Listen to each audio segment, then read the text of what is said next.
ngadzike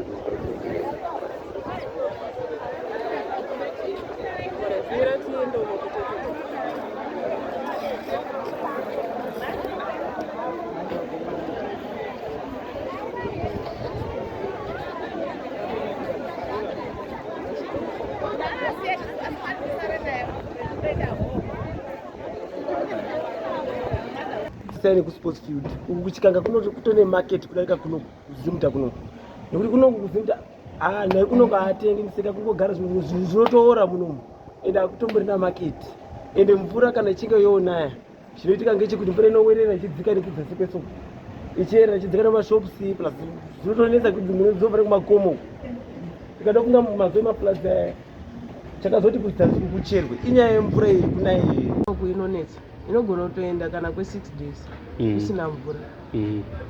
Then pataurika futi yemvura yekunaya yekuti kana kukanaya pane njodzi yekuti panogona kuflada panapa.